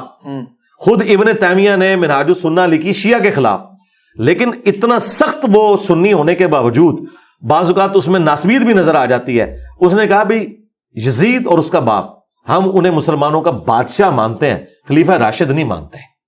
حالانکہ وہ شیعہ کے خلاف کتاب لکھ رہا ہے, لیکن یہ مان رہا ہے کہ یار ہم ان کو ویسا نہیں مانتے جیسا کہ آپ کہہ رہے ہیں. یہ 12 خلفاء والا جو ناسبیوں نے رزلٹ نکالا وہ بھی ردی کی ٹوکری میں ہے, جھوٹ بول رہے ہیں, فٹ نہیں بیٹھتا, تطبیق ہی نہیں ہوتی. دوسری طرف 30 سال تک خلافت, پھر کاٹ کھانے والی ملوکیت, اس کا کیا کریں گے؟ جو میں آپ کو تشریح کر کے بتا رہا ہوں یہ علماء نے محدثین نے لکھی اور یہی اس کی بیسٹ تشریح بنتی ہے. اور شیعہ نے جو یہ فراڈ نکالا کہ اسے 12 امام ثابت ہے, تو بھئی وہ تو خلفاء تھے, خلفاء جو ہیں وہ حکومت سنبھالتے ہیں, تو حکومت تو صرف مولا علی کو ملی ہے اور امام حسن کو بھی 6 مہینے, باقی 10 تو سارے کے سارے خلفاء کے ہاتھوں شہید ہوئے ہیں, تو حکومت تو نہیں ہے, لہٰذا ان کی بھی بات پوری نہیں ہوتی ہے. اور آخری خلیفہ جو ہے اسے جا کے حکومت ملے گی, تو پھر 3 خلیفوں کو ملی, باقیوں کو نہیں ملی. تو خلافت والے معنوں میں پھر یہ چیز نہیں ہے, امامت والا معاملہ. لہٰذا یہ معاملہ جو ہم بتا رہے ہیں آپ کو موقف, یہی موقف اہل سنت کے جن محدثین کا یہ موقف ہے, یہی حق پر مبنی ہے, یہ تمام روایتوں کو سیٹسفائی کرتا ہے. اور ہمارے استاد مولانا اسحاق صاحب کا یہی موقف تھا. میں نے ان سے جو 1-to-1 کوسچن آنسر سیشن کیا, اس میں انہوں نے یہی جملے بولے کہ بھئی علی بیٹا پھر ان 12, میں شیعہ حضرات سے بھی کہتا ہوں کہ 12 اماموں کو حکومتیں تو کوئی نہیں ملی. ہاں دیکھیں مولانا اسحاق, اللہ تعالیٰ ان کی روح کو خوش کرے جنت الفردوس میں, الحمدللہ. بعض اوقات وہ ایک جملہ ایسا بولتے تھے کہ میرے جیسے جو لوگ ہیں نا, وہ ان کے لیے وہ چابی ثابت ہوتا تھا اور ایک علم کا دروازہ کھل جاتا تھا. انہوں نے میرے انٹرویو میں کم از کم 15-20 بار دیکھ چکا ہوں ان کی وفات کے بعد. ہر دفعہ میں سنتا ہوں نا, میں کہتا ہوں یار یہ جو مولانا نے جملہ بولا, اچھا وہ مجھے فیل ہوگا, ہر بندے کو نہیں فیل ہوگا. اچھا انہوں نے غدیر خم کی حدیث پہ شروع میں ایک جملہ بولا کہ علی بیٹا جو تم نے کہا نا کہ نبی الاسلام کا وسیع قرآن ہے, میرا یہی نظریہ ہے, کیونکہ حجۃ الوداع پہ آپ نے قرآن چھوڑا. اور میں اس میں انہوں نے کہا, میں اپنے شیعہ دوستوں سے بھی کہتا ہوں کہ حجۃ الوداع پہ اعلان غدیر حضور نے کیوں نہیں کیا, جبکہ پوری دنیا کے لوگ جمع تھے, آپ وہاں اپنا خلیفہ چھوڑتے, وہاں تو آپ نے قرآن کی بات کی ہے جو صحیح مسلم میں 2950 ہے. سنت والی روایت تو دور کی کتاب میں, قرآن میں. اچھا تو وہ انہوں نے بڑا پیارا جملہ کہ وہ موقع حضور نے کیوں ضائع کیا, انٹرنیشنل گیدرنگ تھی, سارے لوگ تھے, آپ اعلان کر دیتے, یہ غدیر پہ آپ نے کیوں کیا؟ اس نے آپ نے وجہ بتائی اس کی, جو مولانا اسحاق نے بولی, میں اس کو ایکسپلور. انہوں نے کہا کہ غدیر پہ صرف اہل شام تھے اور اہل مدینہ تھے, باقی سب جا چکے تھے, اور اہل شام نہیں مولا علی کی خلافت کا انکار کرنا تھا اور جنگیں ان سے لڑنی تھی. اہل مدینہ مظلومین ہونے تھے, انصار مدینہ, ان کے اوپر یزید نے چڑھائی کی. بیسیکلی نبی علیہ السلام نے غدیر خم پہ یہ جو کہا نا, میں اہل بیت کے معاملے میں تمہیں اللہ کا خوف دلاتا ہوں, آپ یہ بتا رہے تھے کہ میرے اہل بیت کے ساتھ میرے بعد برا سلوک نہیں تم نے کرنا, جو تم نے واقعہ حرہ میں کرنا ہے, جو صفین میں تم نے کرنا ہے. شامیوں کو ڈرایا تھا, یہاں خلافت کا اعلان مقصود نہیں تھا. اور باقی تو میں نے آج جتنے دلائل رکھ دی ہیں کہ نبی علیہ السلام خاتم النبیین ہے, تو بھائی خلیفہ کہاں سے لائیں؟ کم از کم نبی چاہیے, ہاں, یا پھر نبی کے لیول کی کوئی چیز چاہیے تو وہ قرآن ہے جو بالکل واقعی غیر مخلوق ہے. تو یہ آپ بات سمجھیں مولانا اسحاق. اور ایک اور آپ تحفہ لے جائیں آج آپ کے کیمرے میں, بسم اللہ. دیکھیں شیعہ نے اتنا بڑا ہنگامہ کھڑا کیا کہ آیت مباہلہ کے موقع پر نبی علیہ السلام اپنی باقی بیٹیوں کو کیوں نہیں لے کے آئے؟ اس سے انہوں نے باقی بیٹیوں کا انکار کیا. حالانکہ آج کا سب سے بڑا غالی شیعہ یاسر الحبیب, جو حضرت عائشہ کے اوپر قنوت نازلہ پڑھتا ہے نعوذ باللہ, اتنا غالی خبیث رافضی ہونے کے باوجود وہ کہتا ہے کہ جی بیٹیاں چاہ رہی تھی, وہ بھی مانتا ہے تاریخ میں ہے. اچھا دیکھیں نہیں, میں دیکھیں شیعہ میں اتنے ہارڈ لائنر جو حضرت ابوبکر عمر عثمان کو منافق کہیں, وہ بھی کہیں نہیں بیٹیاں چاہ رہے ہیں, تو اس کا مطلب ہے بات تگڑی ہے. یہ میں شیعہ کے لیے بات کروں. اچھا اب یہ مذاق اڑانے والی بات ہے, کیا وہ باقی 3 بیٹیاں اس وقت زندہ تھی مباہلے کے وقت؟ نہیں, وہ تو اس سے پہلے فوت ہو چکی تھی, تو قبر سے نکال کے تو نہیں لانا تھا نبی علیہ السلام نے. تو یہ اعتراض کتنا باطل ہے. اب یہ جگہ جگہ جو یہ اعتراض کرتے ہیں, تو شیعہ علماء دوسری تو کہتے ہیں ہم تاریخ کے بڑے ماسٹر ہیں, ہمیں پتہ ہے کہ جی غدیر خم 18 ذوالحجہ کو ہوئی اور فلانی چیز فلانی تاریخ میں ہوئی. ایون انہوں نے آج تک تاریخیں ساری یاد رکھی ہوئی ہیں. ٹھیک ہے جی, 8 شوال کو جو ہے وہ بقیع غرقت قبرستان کو گرا دیا گیا, اتنا کچھ انہوں نے یاد رکھا ہوا ہے. یہ ان کو تاریخ بھول جاتی ہے صرف سنیوں کو نیچا کرنے کے لیے. باقی 3 بیٹیاں کتنے سن باقی, اور بھائی فوت ہو گئی سن, کوڑ مار دو, جھوٹ بول دو. تو یہ آپ جھوٹا الزام لگا رہے ہیں فوت ہو گئی ہیں، تو پھر یہ الزام بنتا ہی نہیں. اچھا، مولانا اسحاق نے ایک پھکا اس میں دیا ہے. انہوں نے کہا کہ وہ بیٹیاں تو ہوگی تھی فوت، اور تم کہتے ہو کہ اہل بیت صرف یہ 5 بندے ہیں، نبی علیہ السلام کے ساتھ 4. کون سے؟ حسن، حسین، علی، فاطمہ اور سیدہ ہاں. فاطمہ. اگر تمہاری یہ لاجک ہم مان لیں تو علی کی ایک اور بیٹی بھی تھی اس وقت. کون سی؟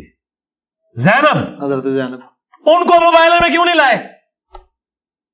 کیا اہل بیت سے خارج کر دیا؟ یہ پھکا ہے، پلانٹ ارتھ سے باہر پھینکا چھکا مولانا اسحاق نے.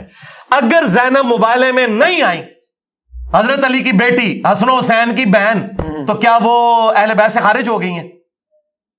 حالانکہ تھیں، قبر سے نہیں نکالنا. استنباط حدیث قصاص سے بھی تو کیا جا سکتا ہے. سرکار چھوڑے ہیں، بات آگے چلے گی نا، بات آگے چلے گی. مل رہی ہے نا اس کے اور ساتھ. سرکار بات کوئی اور ہو رہی ہے. بات یہ ہو رہی ہے کہ حسن و حسین کے بہن بھائی اہل بیت ہیں کہ نہیں، پہلے یہ بتائیں. جو عقیدہ تواریخ میں ملتا ہے اہل بیت کے بارے میں، وہ 12 امام ہیں.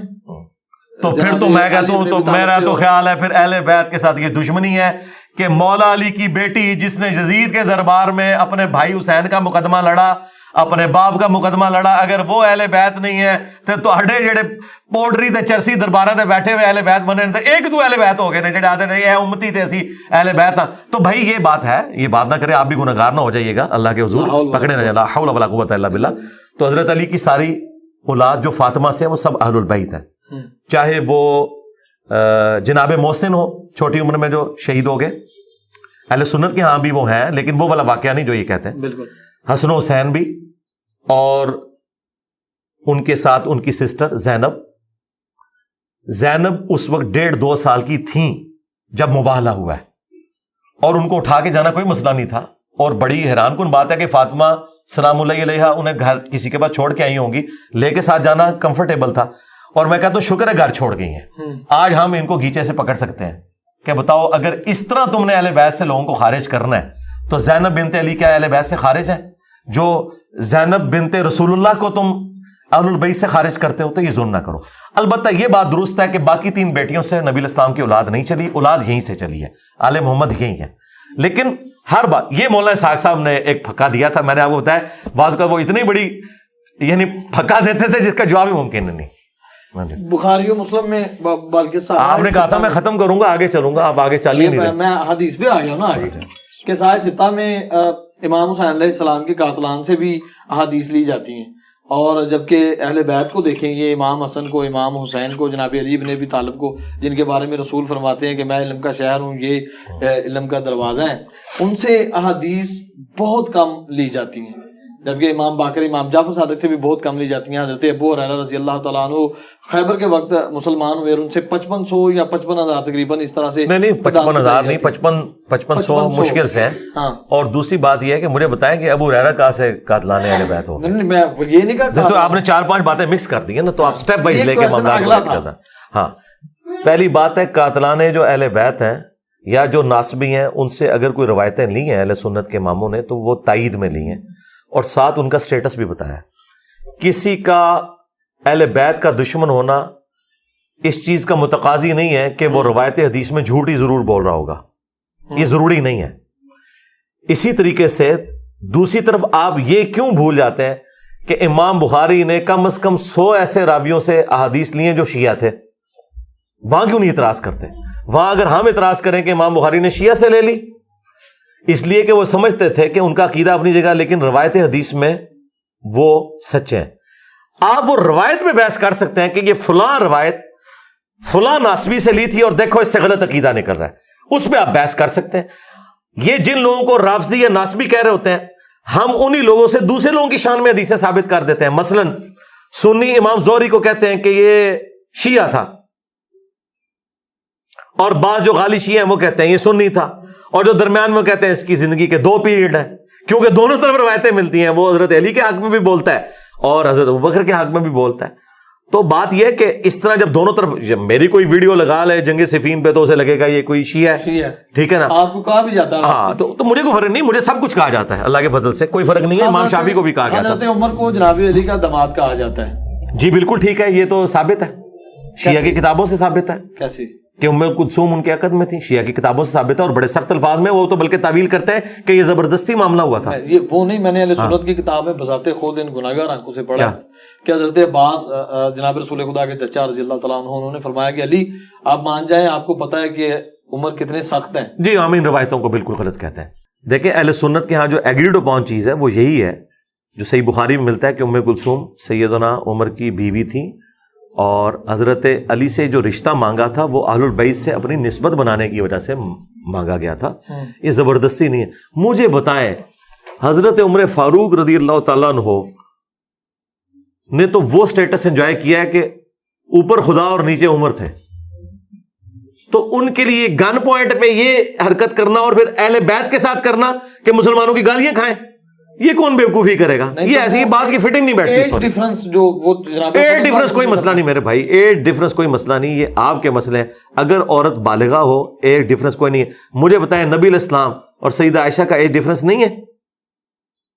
اہل سنت میں ان کی 7 سال تقریباً عمر بتاتے ہیں. شیعہ کتنی بتا دیتے ہیں؟ 70 بتاتے ہیں. 17 سال بتاتے ہیں. 17 تو 17 اور 52 میں آپ کو فرق نہیں نظر آیا؟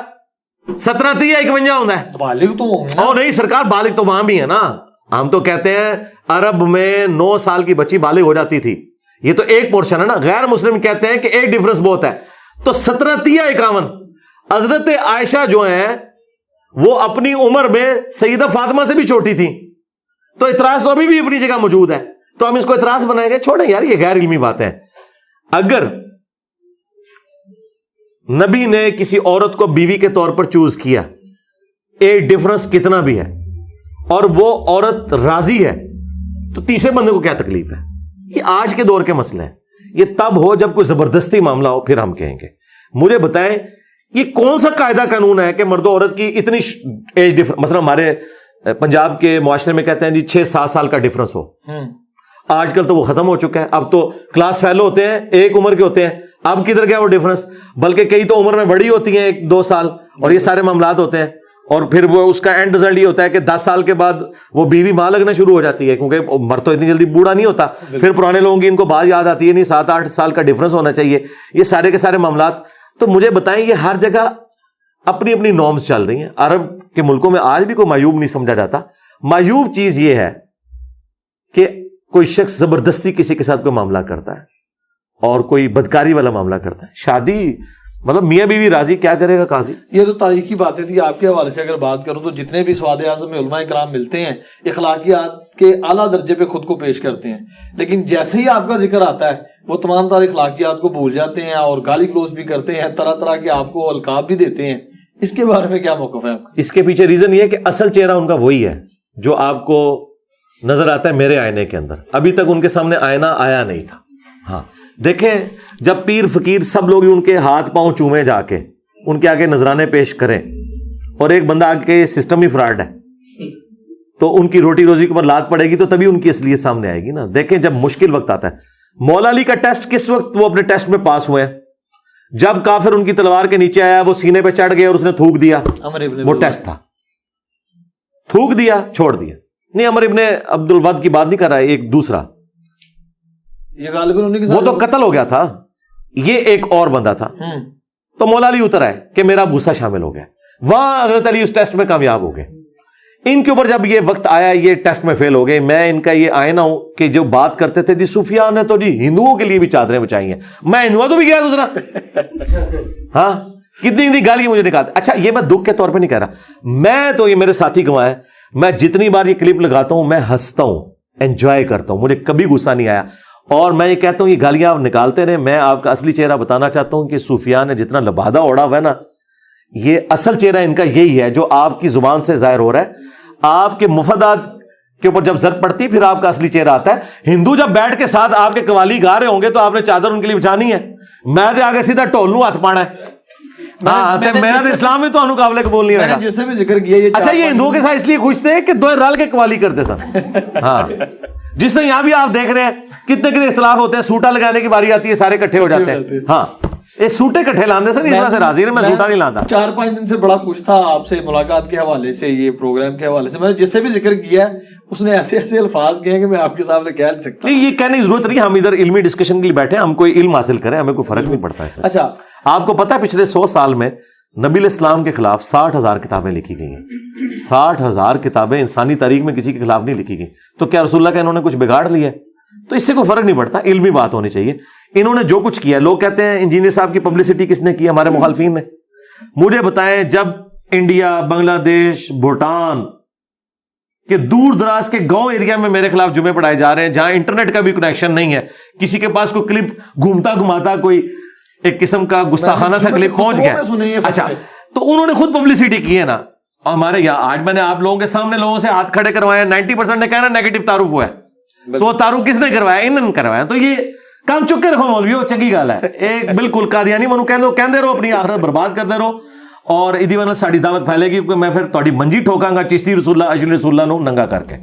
سیاسی نظام پاکستان کا تقریباً کرپٹ ہونے جا رہا ہے. ہیں کیوں؟ آپ ہو گیا ہوا ہے جو پاکستان کے حالات ہیں. جی جی, آپ جیسے علماء, اور اگر تشریح میں بات کریں آغا جواد نقوی کی اصلاح کے لیے نکلے ہوئے ہیں, ان کو بھی کافی جو ہے وہ لان تان برداشت کرنی پڑتی ہے ان کے فرقے کی جانب سے.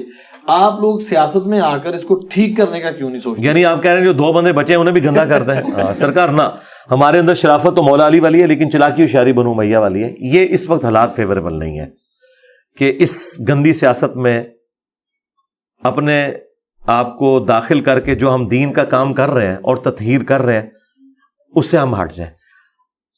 اگر آپ اس کے اوپر یہ کہتے ہیں کہ سمراج جو ہے وہ آلریڈی الحمدللہ اس پلیٹ فارم سے ہماری بات اسٹیبلشمنٹ تک بھی پہنچ رہی ہے, جوڈیشری تک بھی پہنچ رہی ہے, سیاست دانوں تک بھی پہنچ رہی ہے. مقصد تو بات پہنچانا ہے نا, تو پہنچا رہے ہیں ہم, اور وہ بات پہنچا رہے ہیں.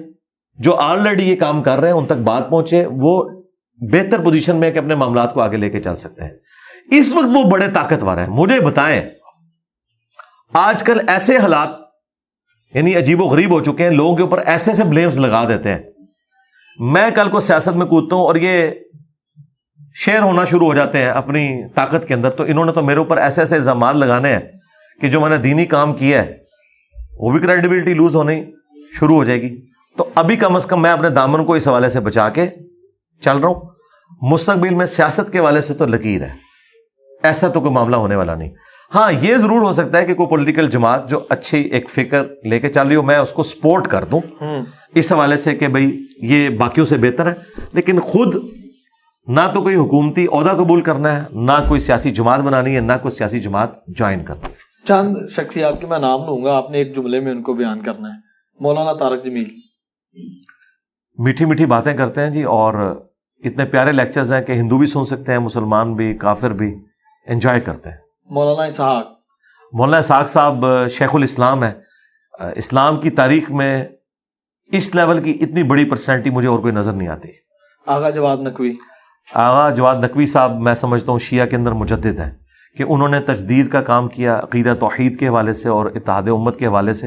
باقی تو صرف کانفرنسز کرواتے رہے, انہوں نے جرأت کی ہے, اور شیعہ کے اندر جو ایک نصیریہ کا فتنہ اور شرک پھیلا تھا اس کے خلاف جو انہوں نے جہاد کیا ہے, اور وہ جملے جو میں بولتا تھا تو کانپے ٹانگتی تھی لوگوں کی کہ کتنی خطرناک باتیں کر رہا ہے, یعنی ان کی ٹانگیں کانپ جاتی تھی کہ کتنی خطرناک باتیں کر رہا ہے.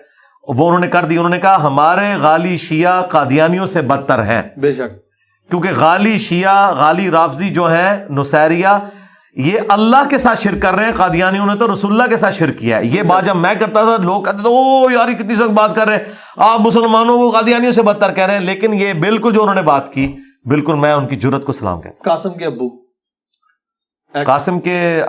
ان کے بارے, ہاں جی میں بتاتا ہوں قاسم کے ابو کے بارے میں یہ, کاش میری وہ نصیحتوں کا پاس رکھتے اور کاش 9 مئی نہ ہوتا تو اس وقت وہ بہتر پوزیشن میں ہوتے. اب میں ان کے لیے یہ بات کروں گا کہ انہیں چپ کر کے جیل چلے جانا چاہیے کسی طریقے سے. میرا سیکنڈ لاسٹ کویسچن ہے, اس کے بعد آخری پہ. بہت مشکل کام ہے یہ امت کے لیے اٹھنا, اپنے بلکہ پوری دنیا کی مخالفت لینا. میں اپنی فیملی میں کچھ باتیں کر کے جو ہے وہ زیر عتاب آ جاتا ہوں. یہ ہمت, یہ جرأت, یہ حوصلہ کیسے آیا آپ میں اور کس عمر میں؟ دیکھیں یہ آپ لوگوں کے نزدیک تو بڑی جرأت کی اور ہمت کی بات ہے, میں تو اسے نارمل سمجھتا ہوں. اس کی وجہ ہے کہ جب آپ نے فیصلہ کر لیا نا کہ آپ نے آخرت لینی ہے, پھر وہ مولا علی کا جو قول ہے کہ یا انصاف ہوگا یا گوشہ نشینی ہوگی. کسی نے سوچا تھا کہ ایک بندہ جو گوشہ نشینی کی باتیں کر رہا ہے اور خلیفہ بنتے ہی سارے گورنر فارغ کر دے گا, کیونکہ پھر انصاف اسی طریقے سے ہوتا ہے. تو وہ جرأت انسان کے اندر بالکل وہ موجود ہوتی ہے, صرف اس نے فیصلہ کرنا ہے. تو فیصلہ آپ بھی کریں, کوئی مشکل نہیں ہے. یہ معاشرہ آپ کو کیا دے گا, یہ رشتہ دار آپ کو کیا دیں گے؟ آج تک کچھ دیا بھی نہیں.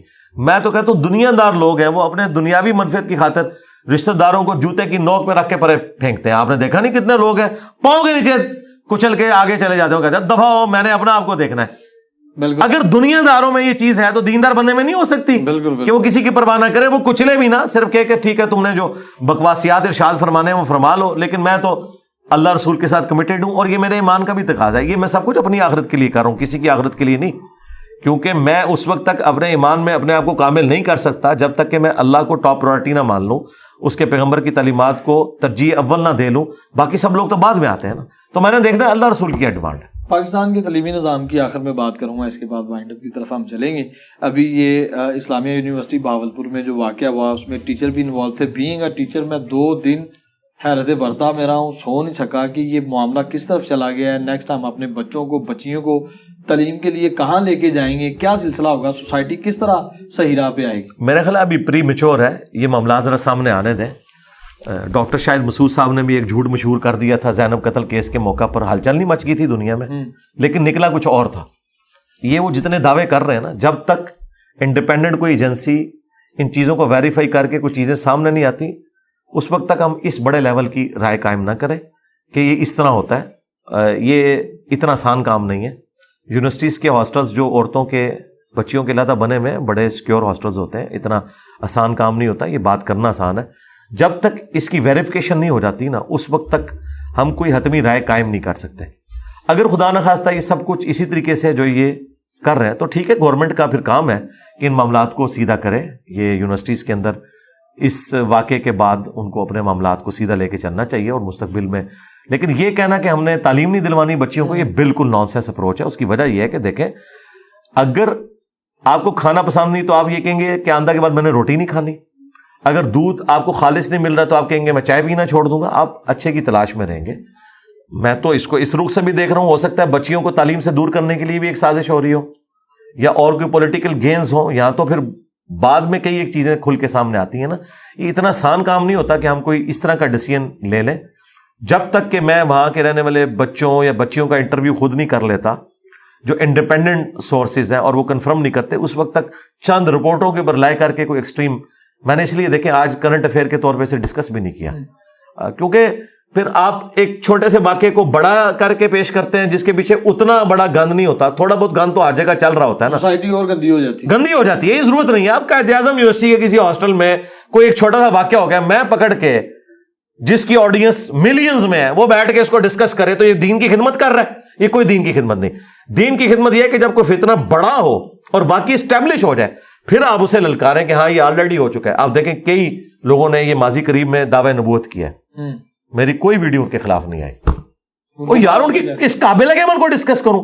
ہاں, کوئی بڑے لیول کا مسلمان اسکالر یا کرسچن اسکالر جس کے کروڑوں ماننے والے ہوتے ہیں, اچانک وہ دعوی نبوت کر دیتا اور وہ لاکھوں لوگ اپنے ساتھ لگا لیتا, پھر میرا تقاضا تھا کہ میں اس کی ایسی کی تیسی پھیرتا. ایک بندے کی ویڈیو 700-800 بندوں نے دیکھی ہے, اور میں پکڑ کے ملینز آف پیپل کے پلیٹ فارم سے کہوں کہ ہاں جی فلانی جی کا بندہ جو دعوی نبوت کی تھی جی, اور لوگ جا کے اس کو سنیں, فضول اس کی فضولیات سنیں. یہ کوئی دین کی خدمت نہیں ہے. میں نے کبھی بھی کربلا, جنگ جمل, صفین, ایروان ڈسکس نہیں کرنی تھی, چونکہ ان جنگوں کو بنیاد بنا کے مسلمانوں کے 2 ٹکڑے ہوئے اور لاکھوں لوگوں کو آلریڈی یہ مصیبت سے گزر رہے ہیں. اس لیے میں نے اسے موضوع بحث بنایا. ادروائز میں نے اس کو بھی نہیں تھا بنانا, اور یہ بھی بنایا جب سوشل میڈیا میں عام ہوا.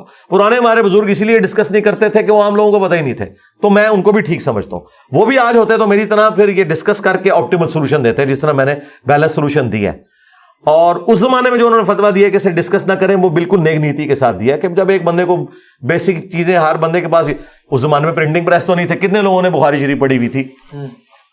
یہ امام بخاری کے چند شاگردوں کے پاس بخاری کے ہینڈ ریٹن نوٹس تھے, باقی دنیا کو نہیں پتا تھا. سنت سے دین ٹرانسفر ہوتا تھا, وضو کا طریقہ باپ سے سیکھا, غسل کا طریقہ باپ سے سیکھا, اس طرح آگے چلا. یہ نہیں تھا کہ بخاری جی پڑھ کے انہیں 2812 اور ہمارے کو باقی یہ چیزیں پتہ چلتی تھی. اس طرح شیعہ کے ہاتھ چلتی تھی, چونکہ ان کا پورے کا پورا فوکس اس کے اوپر تھا. سنیوں کو یہ باتیں نہیں پتہ تھی, لیکن اب سب کو پتہ چل گئی, تو پھر ہم نے کہا ٹھیک ہے ہم ڈسکس کریں گے. بڑے بڑے آستانہ عالیہ پہ صوفیزم کے میں گیا ہوں, گلہ پڑا ہوتا ہے, بڑے سسٹم ہوتے ہیں, منتھلی لگی ہوتی ہے مریدین کی. جی جی.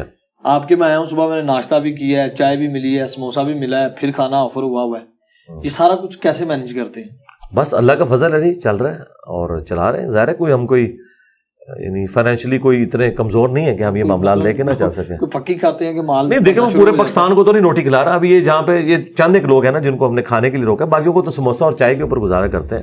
تو ایک اتوار والے دن لوگوں کو کھلایا جا سکتا ہے, کوئی اتنا بڑا مسئلہ نہیں. ہم فضولیات نہیں نہ کرتے. یعنی میں شاید سال میں 1 یا 2 دفعہ یہ فاسٹ فوڈ کھاؤں, وہ بھی مطلب یہ چکن پیس, وہ بھی میں یہ نہیں کہ 4-5 کھا لے, ایک کو چکھ لیا, وہ بھی ساتھ میں مونگی مسور کی دال بنا کے, تو بس ایک ٹیسٹ کے طور پہ بس. کبھی ہم نے اس طرح کی فضول خرچی نہیں کی کہ مارکیٹ سے اپنے, میں نے یہ جو بوتلیں آپ پیتے ہیں یہ جس کو آپ کولڈ ڈرنک کہتے ہیں, میں نہیں پیتا ہوں. بیکری کا کبھی میں نے کوئی آئٹم نہیں کھایا کیونکہ مجھے اس سے الرجی ہے, مجھے وامٹنگ شروع ہو جاتی ہے جس میں بھی انڈا ڈلا ہو. تو میں اپنی فضولیات کی بجائے ان کاموں میں اپنے پیسے لگاتا ہوں. کیا کھاتے ہیں شوق سے؟ شوق سے مختلف چیزیں, یعنی گوشت کے علاوہ باقی چیزیں میں شوق سے کھا لیتا ہوں. یعنی شوق سے سب سے زیادہ میں یہ دال چاول, اور اگر آپ کوئی گوشت والا آئٹم کر لیں تو بریانی, یہ شوق سے کھاتا ہوں. لاسٹ پہ کیا میسج دینا چاہیں گے پاکستان کو, پاکستانی عوام کو؟ جی بالکل. یعنی کس پوائنٹ آف ویو سے, پالیٹکس کے پوائنٹ آف ویو سے یا ریلیجن کے پوائنٹ آف ویو سے؟ دونوں پوائنٹ آف ویو سے. ریلیجن کے پوائنٹ آف ویو سے تو میں وہی میسج جو سب کو دیتا ہوں کہ آپ لوگ خود قرآن کو, سنت کو اسٹڈی کریں, احادیث کو اسٹڈی کریں, اور دیکھیں کہ آپ کے ساتھ کوئی دھوکہ تو نہیں کیا آپ کے علماء نے, اور تمام مکاتب فکر کے علماء کی بات کو سنیں اور ان کو کاؤنٹر ویریفائی کریں. جس کی بات ٹھیک لگے وہ آپ ایکسیپٹ کریں, پھر اس سچائی کے ساتھ جڑ جائیں. پھر یہ پرواہ نہ کریں کہ آپ کے رشتہ دار کیا کہیں گے, آپ کے دوست کیا کہیں گے, دنیا کیا کہے گی. بس سچائی کے ساتھ کھڑے ہو جائیں. مسلمان وہ ہے جو سچائی کے لیے کھڑا ہو. اولو العلم قائما بالقسط. اور پولیٹیکل سچویشن کے پوائنٹ آف ویو سے, جو پولیٹیکل سچویشن سے بھی ہمیں کوئی اتنی زیادہ دلچسپی نہیں. اصل دلچسپی ہے پاکستان کی اکانومی کے ساتھ, جو اس وقت بے روزگاری اور ایسے معاملات ہیں. اس میں بھی میری نصیحت یہ ہے کہ جو پڑھے لکھے اسٹوڈنٹس ہیں اگر وہ باہر کے ملکوں میں جا سکتے ہیں تو جائیں. پاکستان میں اب آپ کے لیے مجھے نہیں لگتا کہ کوئی نوکریوں کا سلسلہ آندہ 25-30 سال بھی موجود ہے, کیونکہ یہ اکانومی نیچے کی طرف جا رہی ہے. باہر جائیں, اچھی نوکریاں کریں, ملک میں ریمیٹنس بھیجیں تاکہ ہمارے ملک کی اکانومی آگے چلے. اور حکمرانوں کے لیے میں صرف یہ نصیحت کروں گا کہ تم نے مرنا ہے اور چمڑی اتر جانی ہے. ہاں, یہ بخاری مسلم کی حدیث ہے کہ بدترین گڈریا وہ ہے جو حاکم ہو, اگر اس نے انصاف نہ کیا تو جہنم میں جائے گا. یعنی جس طرح گڈریا بھیڑوں کے اوپر حاکم ہوتا ہے نا, اس طرح عوام کے اوپر یہ حکمران ہوتے ہیں. لہٰذا ایک دوسرے کو نیچا دکھانے کی بجائے عوام کے لیے کچھ سوچیں. آپ کے پیٹ تو بھرے ہوئے ہیں, آپ کی جدادیں تو بن گئی ہیں, آپ غریبوں کا بھی کچھ سوچ لیں. ٹھیک ہو, بہت شکریہ علی بھائی. جزاک اللہ. جی ناظرین و سامعین, کمنٹ سیکشن میں اپنی رائے سے ضرور آگاہ کیجیے گا. اپنے میزبان کو دیجیے اجازت. اللہ نے کے بعد. جزاک اللہ.